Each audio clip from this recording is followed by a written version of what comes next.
Thank you, Lydia and Savannah, for your ministry of music. Embarrassed by, irritated with, usually ignoring, making demands of, talking down to your father and your mother. Tonight we turn to the fifth commandment, honor your father and your mother is how it begins, but how often do we usually, or are you usually embarrassed by your father and mother? Irritated with your father and mother, ignoring your father and your mother, making demands of your father and your mother, talking down to your father and your mother. Is that usually how you treat and address and interact with your parents? I think the fifth commandment has a lot to teach us this evening. But we'll begin as we have each time with the 10 commandments, and we'll read through them all at one shot, and then we'll address the fifth one for this evening. Exodus 20, 1 through 17. The 10 commandments read this way. And God spoke all these words, saying, I am the Lord your God, who brought you out of the land of Egypt, out of the house of slavery. You shall have no other gods before me. You shall not make for yourself a carved image, or any likeness of anything that is in heaven above, or that is in the earth beneath, or that is in the water under the earth. You shall not bow down to them or serve them, for I, the Lord your God, am a jealous God, visiting the iniquity of your fathers on the children to the third and the fourth generation of those who hate me, but showing steadfast love to thousands of those who love me, keep my commandments. You shall not take the name of the Lord your God in vain, for the Lord will not hold him guiltless who takes his name in vain. Remember the Sabbath day to keep it holy. 6 days you shall labor and do all your work, but the seventh day is a Sabbath to the Lord your God. On it you shall not do any work, you or your son or your daughter, your male servant or your female servant, or your livestock, or the sojourner who is within your gates. For in 6 days the Lord made heaven and earth, the sea and all that is in them, and rested on the seventh day. Therefore the Lord blessed the Sabbath day and made it holy. Honor your father and your mother, that your days may be long in the land that the Lord your God is giving you. You shall not murder. You shall not commit adultery. You shall not steal. You shall not bear false witness against your neighbor. You shall not covet your neighbor's house. You shall not covet your neighbor's wife or his male servant or his female servant or his ox or his donkey or anything that is your neighbor's. And this evening, as I said, our focus, we're going to zero in on and spend the rest of our time considering that fifth commandment found in Exodus 20:12. Honor your father and your mother, that your days may be long in the land that the Lord your God is giving you. And kids, unlike last week's commandment, the fourth commandment that I said has been discontinued, I'm sorry, but the fifth commandment has not been discontinued. With all joking aside, we're going to find tonight, I think, that the fifth commandment is a very important commandment. It's a commandment that shows the importance of parents, it shows the importance of the home, and further, we're going to find it's not only for kids. There's going to be some challenges for parents. There's going to be challenges for grown-ups in here as well. So our theme as we consider the fifth commandment, and I'll nickname this commandment the parent commandment, our theme is this. The fifth commandment challenges children and parents, as well as young and grown-up children. So wide variety of people that this commandment hits. Maybe we would have just thought of children, maybe we would have just thought of children in the home or young children, but it's a wide variety of people this commandment really hits. I think we should be challenged to consider. But we'll split Exodus 20, verse 12 into three sections. Our outline will have 3 points this evening as we consider this fifth commandment. And the first of which is this. We consider the command for children. It says this in Exodus 20, verse 12, honor your father and your mother. Honor. Honor is a pretty general word, and it word to sum up how one is to relate to their parents. And I want to kind of flesh this out with several meanings of what it means to honor. What does it look like? What does this really mean to honor one's parents? The command to honor means you are to respect them. Okay, this word, when used of God, can speak of exalting God, glorifying God, magnifying his name. because of the position that he holds, because he is God. We should magnify him. We should glorify him.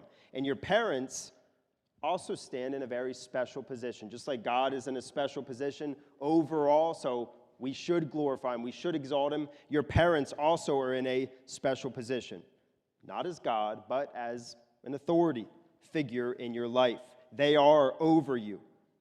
And though that authority changes when you marry, when you're grown up, they continue to be your parents, and you are to have a special regard for them because of that position that they have in your life. And we're going to think a little bit more about this marriage and grown-up aspect for children in a little bit, but I'd ask you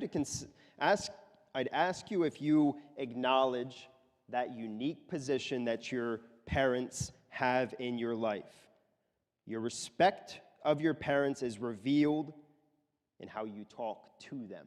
So when you're with them and you're interacting with them and you're talking to them, your respect is going to be revealed through the words that you use with them. Your respect of your parents is revealed in how you talk about them when they're not around. It's going to show a lot about your respect for your parents. Your respect of your parents is revealed in how you think about them. So only you know that, but how you view them, how you think about them. Your respect of your parents is revealed in how you act towards them, how you interact with them, and the actions and the behavior that you have towards your parents. And I would ask you, is the way you speak, think, treat your parents proper for the position that they hold in your life as your father and your mother? So honor means respect. Respect your parents. The second thing to bring out concerning this command to honor means you are to prize your parents highly. This word honor also has the idea within. It's used in other texts to speak of being something that is heavy. Okay, there is weight. When this word is used, there's weight, lending itself to being weighty, worthy. So honor, this word honor, when it says honor your father and your mother, honor speaks of your parents' worth in your eyes. You are to value your parents, is what it means by honor your father and mother. Value. You are to appreciate them. And children, and talking to children still in their parents' home and grown-up children, I would ask you, do you value your parents? Do you prize them? Do you see them as an important and crucial part of your life? Or do you view them as someone that you could do without? You don't need them. You don't have a purpose for them. Do you view them as someone who doesn't add much to your life? Do you view them as a bother or as worthless? And depending on how you answer those questions, which you are, it's going to show a lot about how blind you are to what your parents do and their role in your life, or how open your eyes are to your parents and their involvement or their role in your life, to what your parents do for you and have done for you. There are probably relationships that you can think of in your life that you feel you need. You couldn't do without that relationship. You really treasure it. You treasure this person, and I would ask you, this evening, is one of those your parents? And as you think about prizing them highly, I do understand that to some extent, with this aspect of honoring, of prizing them highly, it somewhat does depend on your parents and their role and their involvement in your life, but we do well to make sure that we're viewing this correctly, that we're viewing our parents fairly as we consider prizing them highly. And as you think about this second aspect of honor, one way to actively live out this aspect of prizing them highly is by expressing your gratitude towards your parents. So kids, children, grown-up children, voice to your parents how much you appreciate them. Thank them for making you and providing your meals. Thank them for driving you to sports practices. Thank them for helping you apply for college. Thank them for the clothes they buy for you. Thank them for helping you with your homework. Thank them for sharing the gospel with you. Thank them for making church a priority. Send them a text randomly, telling them how thankful you are for your upbringing. Write them a card for Mother's or Father's Day, sharing in detail why you see them as such a valuable part of your life, even if you are an adult. And there's been some time between you living with them and now. This is a simple but easily neglected. You can just think about, how often do I thank my parents? How often do I express my appreciation for them? It's a simple way, but easily neglected to express our gratitude for them. So honoring is valuing. It's prizing highly one's parents. And now the third aspect to consider for honor is the command to honor means you are to submit to your parents. And we see this especially in the New Testament. Paul brings this out in Ephesians 6, 1 through 3. It says, "Children, obey your parents in the Lord, for this is right. Honor your father and mother. This is the first commandment with the promise, that it may go well with you and that you may live long in the land." So Paul here in Ephesians, he shows the outworking of this honoring. He brings it right to obedience, to submission, to follow their instructions and rules, to listen to what they say you can do, what they say you cannot do. In kids, I'm thinking especially of kids that are in the home with their parents. I get this is hard. I get you will not always agree with your parents, but it's important to see here, first, this is a command from God. It's God from his word saying, obey your parents. God doesn't give it as an option. He doesn't just give it as a tidbit of advice saying, I think this would be nice if you obey your parents. No, it's a command. So it's a command from God, but I'd also point out, as you think about how hard it is, I'd also point out that even though it's hard to do, understand why your parents are giving you the rules they've given you, why they're laying out for you what they have laid out for you. Often, your parents have a good reason for telling you to do something or for not allowing you to do something. Often they have a good reason behind it that's for your good or for the good in general, or even it's for your benefit. They're looking out for you. So keep those things in mind, that it's a command from God here, but it's also your parents aren't just doing this to make your life miserable, but they have good reasons for why they're laying out what they lay out for you.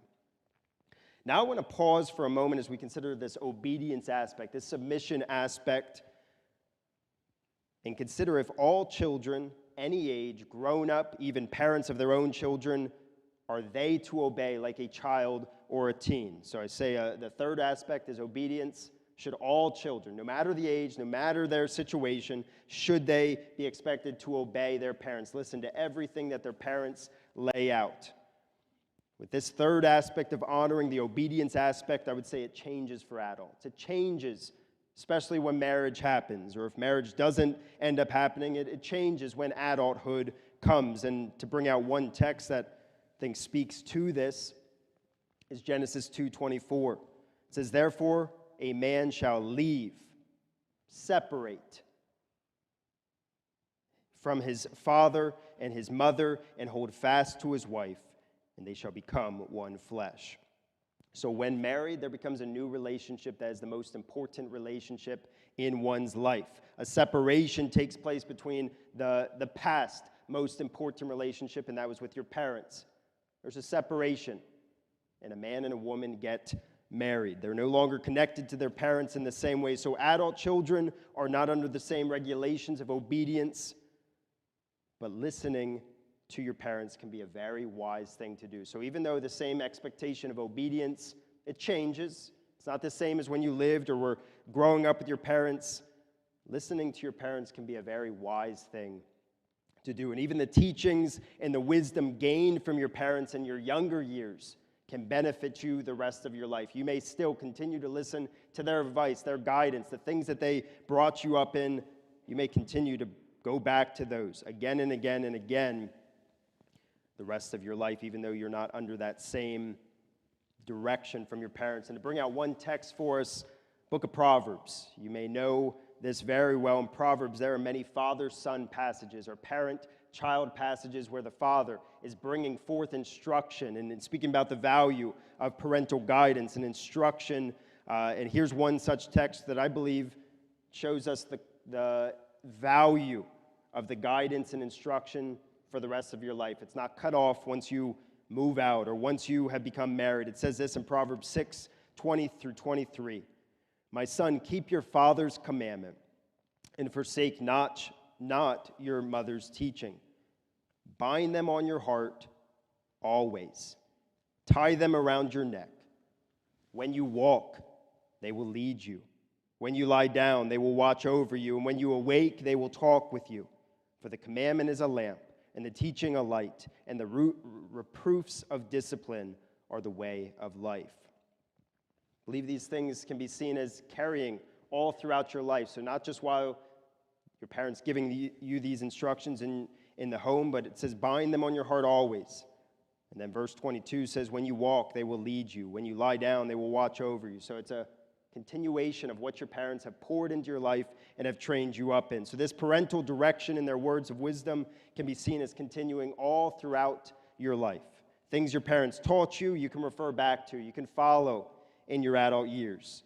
And you might not even realize it. Maybe you have to stop to think, man, I learned that from my parents. That's something that they taught me when I was younger. You might not even realize that you're following your parents' direction. Things your parents taught you, you may even pass on to your kids someday. Let me give one more point off of this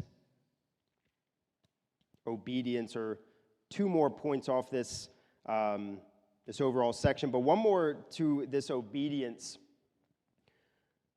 Realize what this commandment says. Okay, it says, honor your father and your mother. We need to let this commandment sink in that it does not say, honor your children. It says, honor your father and your mother. I don't mean by saying that, it doesn't say honor your children. I don't mean that children should be treated wrongly in any way, but rather, if you think about our world, think about our culture, we live in a world where the child has risen to the place of a parent, that the parents submit to the child. The child is in the driver's seat. What they want and say, it goes. It's what is done. And the parent listens. They do this out of love, trying to look out for their children. And as you think about this, it doesn't happen overnight. It's probably not something that they say, I am going to just listen to my child. But the roles have been switched in our culture. There's often not an honoring of father and mother, but the child expects to be honored, and the parents do so. Children, realize your position in the home. It's not to call the shots. Children, realize your friends' families may not be striving to follow God and His Word. Your friends may seem to be having a good life as they get their way, as their parents let them do whatever they desire. But we're going to see in a few moments this is not the best way. We're going to see this in the second section, that this is not the best way for children to rule, or children to be in the position of parents calling the shot, giving the direction, making the choices, but the parents to do so. So honor, as we think about this word, honor means to respect, it means to prize highly, and it means to obey. That's how we honor our father and our mother. And before we move on, I have one more thing to bring out as we think about this honor, and it's an example of honor. It's a practical example or application as you think about honoring your parents. The example I have for you is a perfect example. A perfect example, and that is the example of Jesus. And as you think about Jesus, it's an amazing thing that God had parents. We get to see God's very example in how the Son of God related to his parents. When it comes to this command in the fifth commandment, you may struggle with it some tonight, because you usually think of the sins. You think of the failures. You think about the mistakes that your parents have made. You may even have parents that are not godly. You may have parents that aren't caring for you one bit. Jesus did have good parents, don't get me wrong, but we have to realize that they were not perfect, even though Jesus was perfect. So if anyone had a reason to say, I'm not going to listen to my parents, they're not perfect, I'm better than them, Jesus would have had such an excuse. But we see this wasn't his attitude, or this wasn't what he did. In Luke 2:51, it says this, and he, speaking about Jesus, went down with them. Jesus went down with his parents and came to Nazareth and was submissive to them. And his mother treasured up all these things in her heart. So we have a verse in Scripture that speaks about Jesus' obedience. How he viewed his parents, it was to submit to them. Submit to their authority, even though Jesus, Lord over all, the Son of God, he was fully God, as we saw this morning. He submitted to his parents. He obeyed them. This is Jesus, the Son of God, the Lord of all, following and listening to two imperfect parents. Meanwhile, Jesus is perfect, sinless. If Jesus did it, we should be spurred on to do the same, because we definitely are not perfect, no matter how imperfect our parents are. This is an informative example for kids with their parents. But what about adults? There's an example from Jesus' life for adults as well. As we think about adult children, it says this, end of Jesus' life here on earth. It says in John 19:25 through 27, but standing by the cross of Jesus were his mother and his mother's sister, Mary, the wife of Clopas, and Mary Magdalene. When Jesus saw his mother and the disciple whom he loved standing nearby, he said to his mother, "Woman, behold your son." Then he said to the disciple, "Behold your mother." And from that hour, the disciple took her to his own home. Jesus is hanging up on the cross in excruciating pain, suffering. He's about to die. And what is one of the things that he does and says? He makes sure that his mother is cared for. He calls John, that's who he's speaking of when it says the disciple whom he loved. He calls John, his disciple, to care for his mother as John's very own mother. John took her to his home and cared for her as if she was his very own mother. Jesus honors his mother by seeking to care for her. As she was older, and it seems that Joseph, her husband, was off the scene, most likely had died. And we see from Jesus' life that this is another way to honor your father and your mother as an adult, caring for them at the end of their life or in their older years, providing for them, bringing them into your home, visiting them, bringing them to doctor's appointments, checking up on them. They gave up sacrificially for you as they were bringing you up, as they were raising you. This is a way to repay them. This is a way to give back or give up sacrificially in their older years, in their dying days. It's not only an example of Jesus, but we see this as a direct scriptural principle in 1 Timothy. Verses 3 through 8, it says, honor widows who are truly widows, but if a widow has children or grandchildren, let them first learn to show godliness in their own household and to make some return to their parents, for this is pleasing in the sight of God. For children to take care of the widows of their family, it's a pleasing in the sight of God. And it continues on, it says this in verse 5, she who is truly a widow, left all alone, has set her hope on God and continues in supplications and prayers night and day. But she who is self-indulgent is dead even while she lives. Command these things as well, so that they may be without reproach. And then it says this, but if anyone does not provide for his relatives, and especially for the members of his household, he has denied the faith and is worse than an unbeliever. So it's a scriptural principle, scriptural command here for us to take care of the widows or the widowers of our families.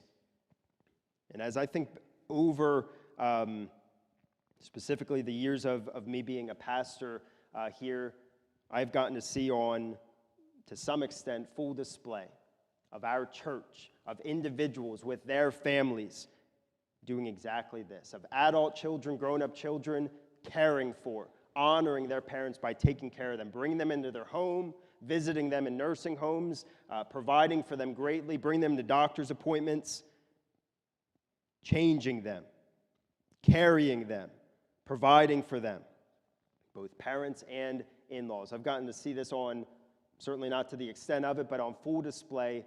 And it has been a very neat thing and an admirable thing to see our church, to see Christians honoring their parents in these ways. What a way to live out the fifth commandment. Now we move to the second section, and sometimes give you this heads up. This was the longest section, so you don't have to get scared that the rest will be this long. But we move to the second section as we consider this first commandment, and that is the benefits for children. So we've seen what the command is, what it means to honor. Now we get the benefits in the second half of the commandment. It says, honor your father and your mother, that your days may be long in the land that the Lord your God is giving you. Ephesians 6:1 through 3 brings this out even more. Paul says, children, obey your parents in the Lord, for this is right. Honor your father and mother. And then it says this is the first commandment with the promise, that it may go well with you, and that you may live long in the land. So Paul points out here at the end of verse 2, he points out that this is the first commandment with a promise, that there's a promise tacked on to this commandment. You honor your parents, and you have this to look forward to. You obey them, then this will happen to you, is what the fifth commandment presents. And Paul interprets living long in the land, as the fifth commandment says, not only or even mainly chronologically, in that you can expect to live a good 30 years longer if you honor your parents, but rather, as Paul says here, he says that it may go well with you. Respect, value, submit to your parents, and it will be good for you. You will experience benefits, is what Paul is saying. You will be kept from sin and its consequences. You will be spared from danger. You will be saved from a life that is filled with evil and issues. You will be taught the correct way to live, what should and shouldn't be a priority. You may not think so. You might think, children, that your funds being sapped from you. You might think that this is unfair or that your parents are wrong, but looking back over the years, if your parents raised you, especially if your parents raised you in a godly home, you'll be able to look back on and be thankful for the things that they instilled, for the rules that they had in place, for the way that they directed and guided you. You'll be able to say that this is correct, that it may go well with you. Let me share another passage as an example, and it's a passage from the Proverbs. I don't have it up on the screen, but I'll read for you and make a few comments throughout. And it shows the benefits of a parent compared to the benefits of friends, or compared to those that don't care about you, but that you think they do, or those friends that will lead you into evil and sin. It says this in Proverbs 1, starting at verse 8.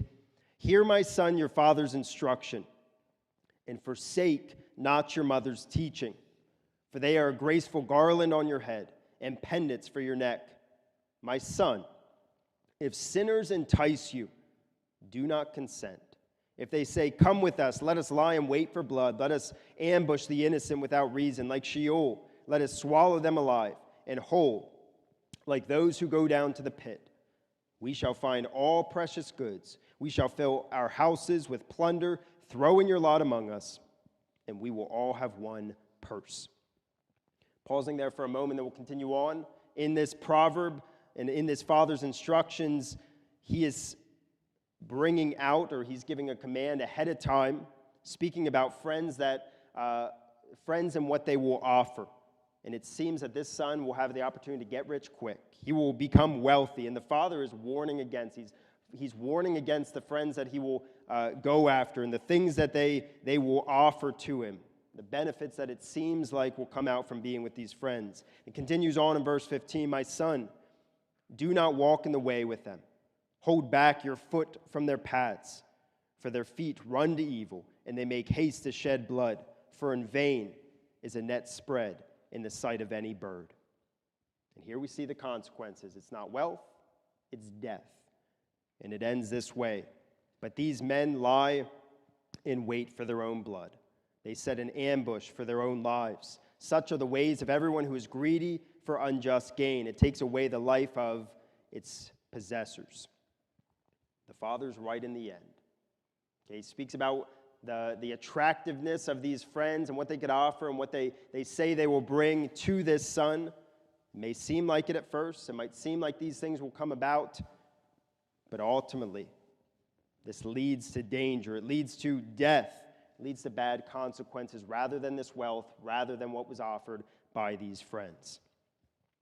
As I think about my own life, and maybe adult children can do the same here this evening, looking back on the rules, looking back on the guidelines that my parents gave me, looking back on the things that were instilled in us in our home growing up, I'm so thankful for them.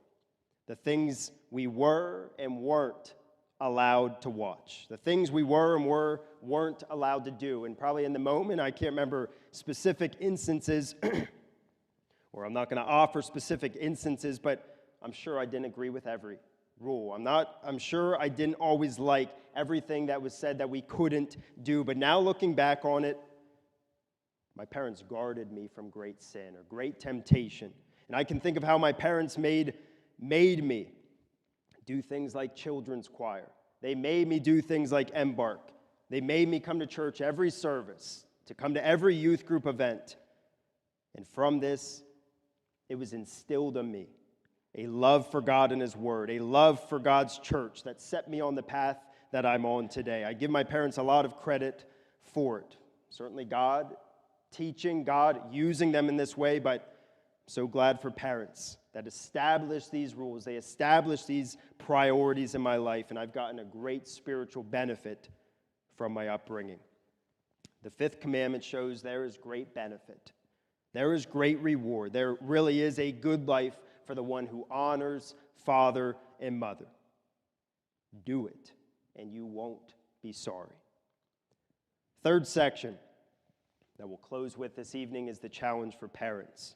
It says this in Exodus 20, verse 12, honor your father and your mother. And I just want to bring out who is being talked about, or what is zeroed in on of all things in the Ten Commandments. Your father and your mother, your parents, the home.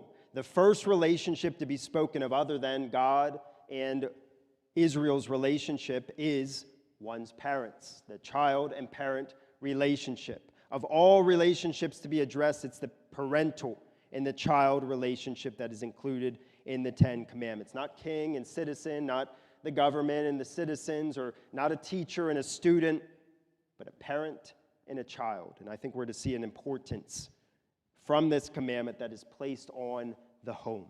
The home is the beginning and the foundational place that we learn so much. It's the environment that we grow up in. God shows this by giving this command. God shows by addressing children and their parents. God shows to parents the vital place that they have in their child's lives.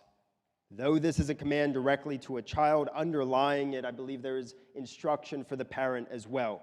Understand and grasp the role that God has given you as a parent to your children. Realize that this is a position of great influence that God intends to use greatly. God has not given you this important position to make your child's life miserable, or make them your slave, or neglect them and let them do their thing, or having someone else teach them. But this is a position that God is using and intends to use for His name and for His ways to be passed on from one generation to the next.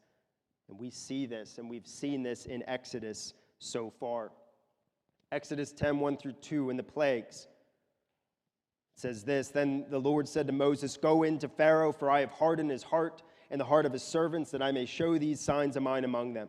And then it says this in verse 2, and that you may tell in the hearing of your son and of your grandson how I have dealt harshly with the Egyptians, and what signs I have done among them, that you may know that I am the Lord.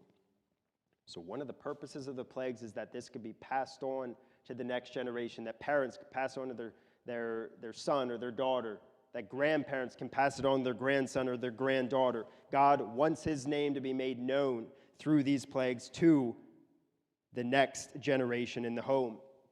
Not the only place. We see this in Exodus 12, 26 through 27 with the Passover. It says, and when your children say to you, what do you mean by this service? You shall say it is the sacrifice of the Lord's Passover, for He passed over the houses of the people of Israel in Egypt when He struck the Egyptians, but spared our houses. And the people bowed their heads and worshiped. It's your children that you're to explain the meaning of the Passover and what this means. Exodus 13, 6 through 8, got a similar thing with the Feast of Unleavened Bread. 7 days bread, and on the seventh day there shall be a feast of the Lord. Unleavened bread shall be eaten for 7 days. No leavened bread shall be seen with you, and no leaven shall be seen with you in all your territory. You shall tell your son on that day, it is because of what the Lord did for me when I came out of Egypt. So again, parents with their children passing on this meaning. And then the last thing is with the consecration of the firstborn. And when in time to come your son asks you, 'What does this mean?' you shall say to him," and then goes on to explain. But 4 times we have seen in the book of Exodus this generational perspective, or this valuing of the generations of parent to child, or grandparent to grandchild, as the parent is either the initiator, okay, they're the ones that bring this to their child and explain it, or at times, and certainly parents know this well, kids have questions. Your children start rattling off their questions. They don't understand something, so they come to you with questions and being ready to share what God has done. God didn't direct all the children to the priests or to other leaders or to the elders in Israel, but it is the parent-child relationship that God commanded his name was to be made known through. Parents, be intentional with your children and talk to them about God. Teach them what the Bible says concerning him. Teach them what Jesus Christ and his sacrifice means. Teach them the word. Teach them what God has done in your life. We can see this from what Exodus brings out. Parents, your children may have teachers at school. They may have Sunday school teachers. They may have pastors and coaches. They may have people that are giving them instructions, and especially giving them instructions when it comes to the word and it comes to God. They're pouring into their lives. But I believe the scriptures make it clear, and even our commandment pushes it forward, that you are to be the main ones. Exodus shows this. You are to be their teacher, especially of God and his word. So parents and children together, you should be challenged by this commandment tonight from the 5th commandment, to see the importance placed on the home between the parent and the child relationship. Kids, learn from your parents. Realize you are getting an education of God and his word in the home that will last you a lifetime. Parents, from this 5th commandment, see to it that this is done. So children should be able to have such an influence, to be able to have their parents pouring into them. See to it that this is done. Take the responsibility given to you seriously. God and his ways are to be learned in the home, and you are to be the teacher. So tonight we've considered this 5th commandment, the parent commandment, and next week we'll move on, Lord willing, to the 6th commandment. It's a short one. You shall not murder. Let's close with a word of prayer. Lord, we thank you so much for these commandments, and Lord, I thank you especially with the one that we've considered this evening, that has brought forth the value, the importance of the home, the importance of parents, the authority figure in children's lives from the start. And Lord, I pray that you would help our children here, the younger children, the children that are still under their parents' authority in the home. I pray that you would help them to be able to honor their father and their mother. Help them to be able to see all that their parents are doing for them. Help them to value. Help them to obey, as I know it can be extremely hard, especially when you disagree. When you see things as unfair, I pray that you'd help the children of our church to be able to obey and submit to their parents. Help them to desire to learn and see as valuable the things that their parents are instilling in them and instructions from your word that they're giving them. Lord, I pray that our children would have an honor, have a respect for their parents. Lord, even for grown-up children, help us not to lose sight of the things that our parents did for us.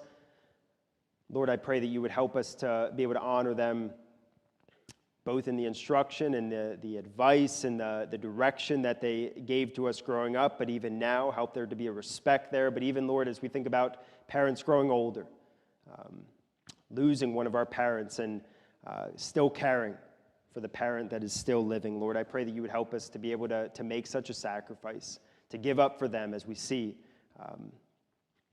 that Jesus even did so while he hung on the cross. Lord, help us to be able to do this. And Lord, I pray for our parents.